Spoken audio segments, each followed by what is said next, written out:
টানা ৩৭ দিন পর রোববার সকাল ৭টা ১০ উত্তরা উত্তর স্টেশন থেকে মতিঝিলের উদ্দেশ্যে যাত্রা শুরু করেছে মেট্রো রেল। তবে এখনও চালু হয়নি ক্ষতিগ্রস্ত কাজীপাড়া ও মিরপুর ১০ নম্বর স্টেশন। আশরাফুল ইসলামের রিপোর্ট, ছবি তুলেছেন সোহানুর রহমান সোহান। আওয়ামী লীগ সরকার পতনের কিছুদিন আগে হামলায় ক্ষতিগ্রস্ত হয় মেট্রো রেল।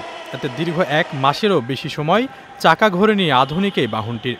অন্তর্বর্তী সরকার ক্ষমতায় আসার পর ১১ আগস্ট উপদেষ্টা পরিষদের এক বৈঠকে সিদ্ধান্ত হয় ১৭ আগস্ট থেকে চালু হবে মেট্রো রেল।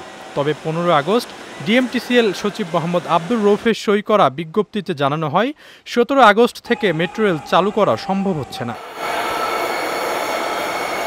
এমন অবস্থায় ৩৭ দিন বন্ধ থাকার পর রোববার সকাল ৭টা ১০ উত্তরা উত্তর মেট্রো স্টেশন থেকে একটি ট্রেন মতিঝিলের উদ্দেশ্যে ছেড়ে যাওয়ার মাধ্যমে পুনরায় শুরু হলো মেট্রো রেলের কার্যক্রম। দীর্ঘদিন পর মেট্রো রেল চালু হওয়ায় স্বস্তি ফিরেছে যাত্রীদের মধ্যে। সকাল থেকেই প্রায় প্রতিটি স্টেশনে যাত্রীদের চাপ ছিল চোখে পড়ার মতো।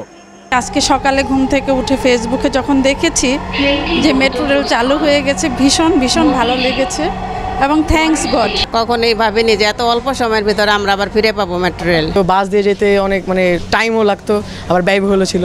এখন মেট্রো রেল খুবই সুবিধা, তাড়াতাড়ি যেতে পারবো। আমরা খুবই হতাশায় ছিলাম যে অনেক দিন সময় লাগবে, এটা আমরা শুনেছিলাম, কিন্তু সত্যি আজকে সারপ্রাইজ। আজকে চালু হওয়ার সাথে সাথে আমরা সবাই মতিঝিলে চলে এসেছি মিরপুর থেকে 11 থেকে। আমরা খুবই আনন্দিত। এটা ভাষা বোঝানোর কোনো উপায় নাই, মনে হচ্ছে যে একটা জিনপুরিতে নিয়ে আসতেছে আমাদের, এমন ভাব আর কি আমাদের মধ্যে ফিলিং। এদিকে সকালে রাজধানীর আগারগাঁও মেট্রো স্টেশন পরিদর্শন করেন সড়ক পরিবহন ও সেতু উপদেষ্টা মোহাম্মদ ফজলুল কবির খান।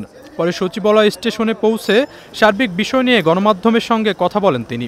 জানান, ক্ষতিগ্রস্ত কাজীপাড়া ও মিরপুর ১০ নম্বর মেট্রো স্টেশন দ্রুত চালু করার চেষ্টা চলছে।